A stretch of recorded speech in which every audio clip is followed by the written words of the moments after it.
All right, you guys, so we're going to continue with the semi case, and just for the sake of time, we're not going to do the play-based assessment, just because you saw a lot of that already with the shared book reading and the feeding assessment.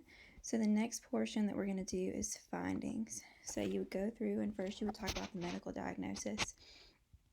And we wouldn't be the one to diagnose this, but we saw in the case history, and Jonas has Down syndrome. So you'll see we got a box checked for that one. Then we're going into diagnostic findings. So what we found that he exhibits main difficulties with would be expressive language and receptive language. His feeding was good. He could take pureed foods and thin liquids, so we're not worried about feeding anymore. And so then from there, you would go into your main categories that you selected, and you would talk about what you saw. Okay? So this one is appropriate. He does communicate through vocalizations. Those are just the sounds that he's making. He has body movements. He has sign and word approximations. But overall, he still is delayed if you think about an 18-month-old baby and what they should be able to do if you were comparing it to typical development. Okay?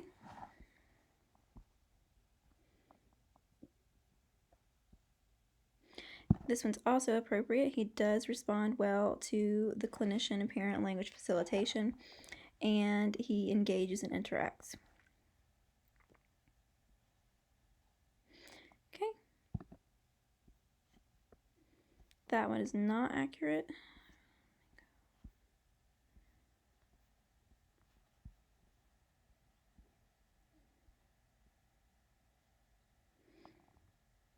Okay, so we don't think he has CAS, and we can generally say that he's not using enough words to consider his overall intelligibility.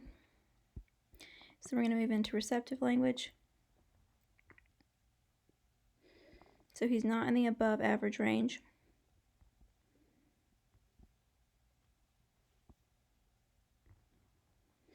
Okay, but he does demonstrate comprehension of book reading by attending to an adult reading, attempting to turn the pages, and pointing to objects in the pictures.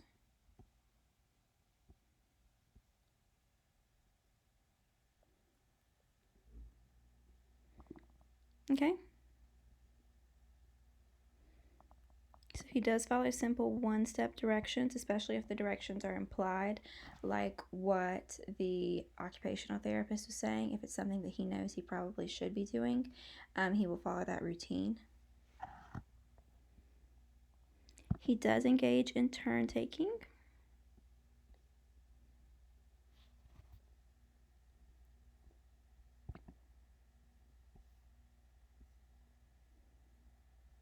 All right, and he only has English in the home, so the last one would not be appropriate. So now we're going to move on to feeding. So he accepts pureed foods. He is appropriately getting nutrition, excuse me. He does show preference for his favorites. Okay, so we wouldn't say that he's NPO. NPO means nil per os. It's Latin for nothing by mouth. And so we know that by the assessment, he is obviously accepting foods orally. Then we go into the parent coaching tab, because this is all about early intervention, and that follows the coaching model. So you're telling the parent what to do so they can then implement it with the child all the time. So Jonas's mom was very open to instruction, so we would say she was very motivated.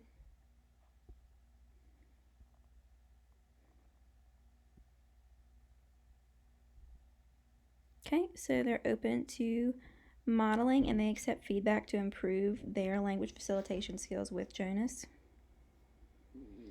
All right, so they don't expect him to utilize only oral speech. Mainly what he was using was like a total communication approach, so vocalizations, word approximations, and signs all together.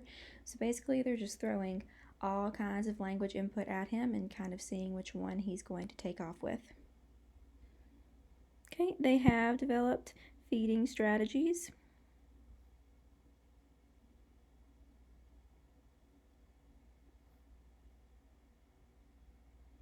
All right, and so then finally we move into our recommendations.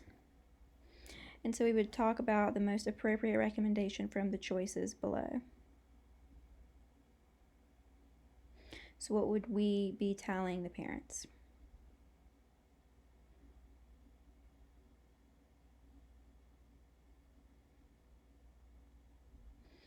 Okay, so this one wouldn't be correct because they didn't use just mainly standardized assessments. So we're going to move down to this one.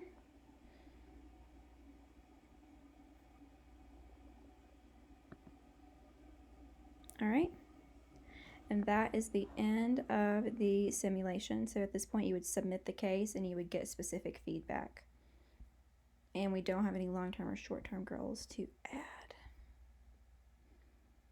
Okay, so we're going to save and exit.